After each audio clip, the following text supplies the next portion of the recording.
केरल के मुख्यमंत्री पी विजयन को शायद सत्येंद्र जैन वाला रोग लग गया है। जैसे सत्येंद्र जैन ईडी के सामने यह कहकर पल्ला झाड़ने की कोशिश करते हैं कि उनकी याददाश्त खो गई है, कुछ वैसे ही विजयन को स्वप्ना सुरेश के बारे में कुछ भी याद नहीं। जो स्वप्ना सुरेश विजयन के आवास पर धड़ल्ले से आती जाती रही हैं, उसे अब विजयन पहचानने से भी इनकार करने लगे हैं। वजह गोल्ड स्मगलिंग है, जिसमें पी विजयन सहित उनकी पत्नी और बेटी का भी नाम फंसा हुआ है। सोने की तस्करी मामले के मुख्य आरोपी स्वप्ना सुरेश ने इन दिनों मुख्यमंत्री पिनराई विजयन की रातों की नींद हराम कर दी है। वह एक के बाद एक खुलासे कर रही हैं। वहीं मुख्यमंत्री लगातार कह रहे हैं उनका स्वप्ना सुरेश से कभी कोई संबंध नहीं रहा और वह उसे नहीं जानते। ऐसे में अब स्वप्ना ने पलटवार करते हुए कहा है कि वह जल्द ही सबूत पेश करेंगी कि पिनराई विजयन और उनके परिवार को वह बहुत करीब से जानती है।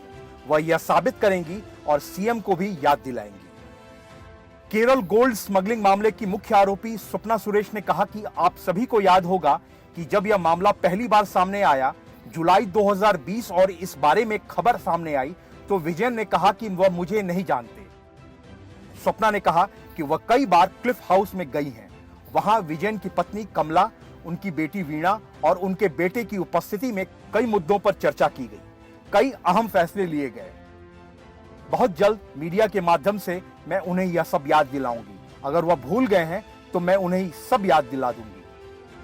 क्लिफ हाउस केरल मुख्यमंत्री का आधिकारिक आवास है। स्वप्ना सुरेश अपने वकील की मौजूदगी में बोल रही थी। उनके खिलाफ हिंसा भड़काने की साजिश रचने के मामले में केस दर्ज किया गया है। उन्होंने इस प्राथमिकी को रद्द करने की मांग का मामला अदालत में दायर किया है। स्वप्ना सुरेश ने कहा कि मेरे खिलाफ चाहे जितने भी मामले आ जाएं, मैं अपना बयान वापस नहीं लूंगी। सीएम का शाज किरण से गहरा नाता है। उन्होंने उसे मेरे कार्यालय भेज दिया और अब उन्होंने मेरे खिलाफ एक और मामला दर्ज किया है। स्वप्ना ने पिछले हफ्ते 164 के तहत मजिस्ट्रेट के सामने बड़ा बयान दिया था। उन्होंने कबूल किया और खुलासा किया था कि मुद्रा और सोने की तस्करी में विजयन, उनकी पत्नी कमला, उनकी बेटी वीणा सभी की अहम भूमिका है। स्वप्ना के खुलासे के आधार पर केरल पुलिस ने प्राथमिकी दर्ज की है। स्वप्ना ने कहा कि मैं दोहराना नहीं चाहती कि मैंने जो बयान दिए हैं उसमें मैं किसी भी परिस्थिति में नहीं पलटूंगी।